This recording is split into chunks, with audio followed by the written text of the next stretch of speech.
hunters have no mercy for the hunted. The masters, no empathy for the puppets. Life comes down to a game of two polarities, opposites of marriages.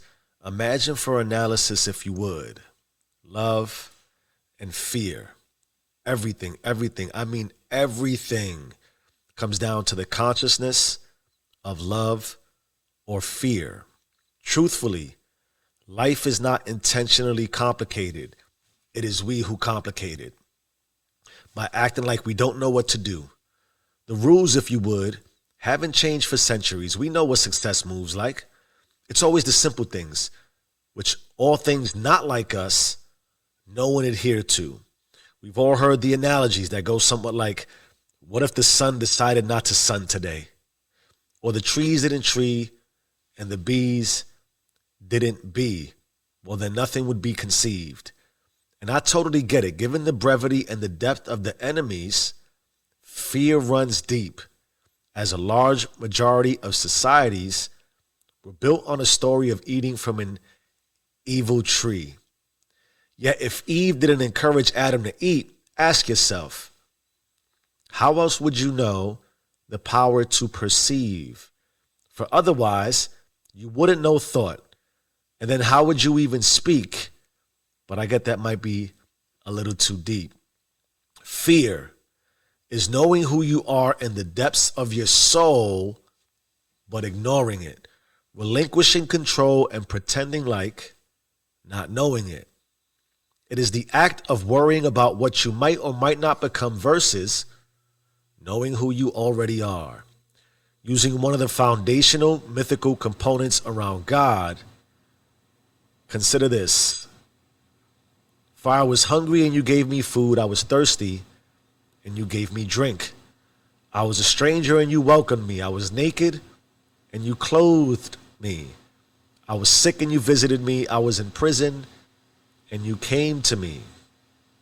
Truly I tell you, whatever you did not do for one of the least of these, you did not do for me.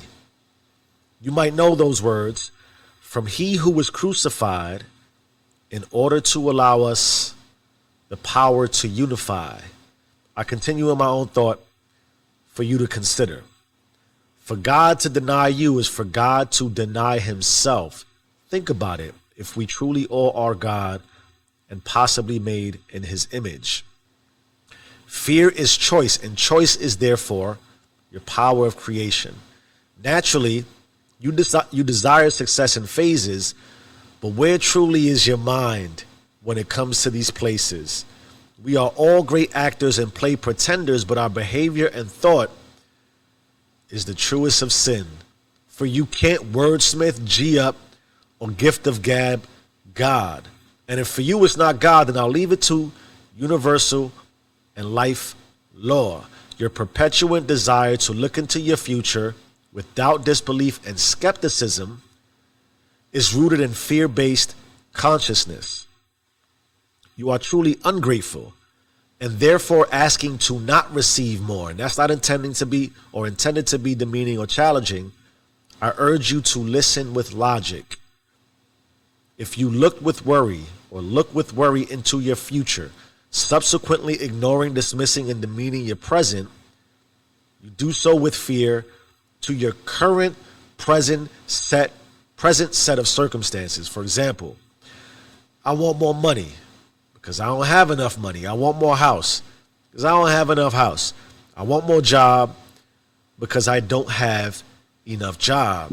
Now, these aren't fundamentally wrong by language, and it's likely quite natural that we think these things. But the real ask is this: by ignoring, dismissing, and demeaning your current present set of circumstances, thereby do you really believe you are making these requests for greater abundance? I want more, I want more, I want more. Are you doing so with immense, vast, and deep gratitude for the money, house, or job that you do have, because you do have something?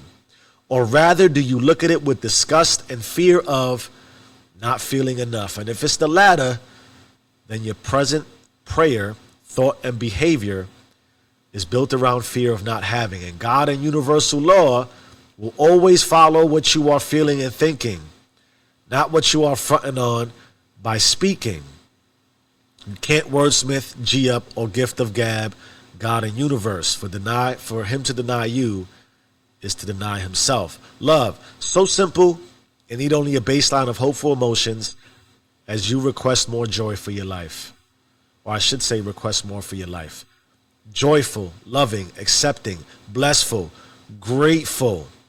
Those are behaviors and thoughts that you should propagate. Take everything from above about your current set of circumstances, root them in gratitude that you do have an opportunity. Let God and universe know, yo, I may not have everything, but I'm good with what I got. I am blessed for what I have. I love living this life I'm living. Yes, it comes with difficulties and pain. Yes, it comes with suffering. But even with that, I hold and I'm grateful for all the way close to my chest. I even hoard it to remind myself, like it's nobody's business, I love my life. And if you give me more, I will do the same with it. I will be as grateful as I already am. And God and universal law would always follow what you're feeling and thinking, thereby returning you deeper abundance. Fear and love. Fear is inaction. Love is action. Fear has obligations.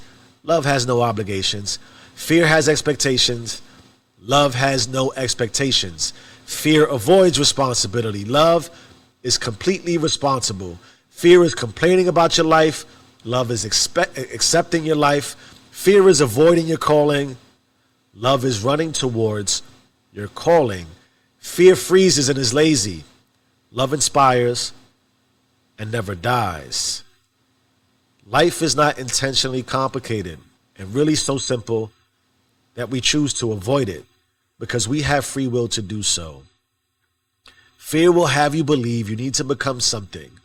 And in this world, that usually means possession, power, and material. Love will make you realize you need only to remember because you already are. The hunters have no mercy for the hunted. The masters, no empathy for the puppets. Choose love over fear. Change your mind, change your life. I am who I say I am. Stay rich.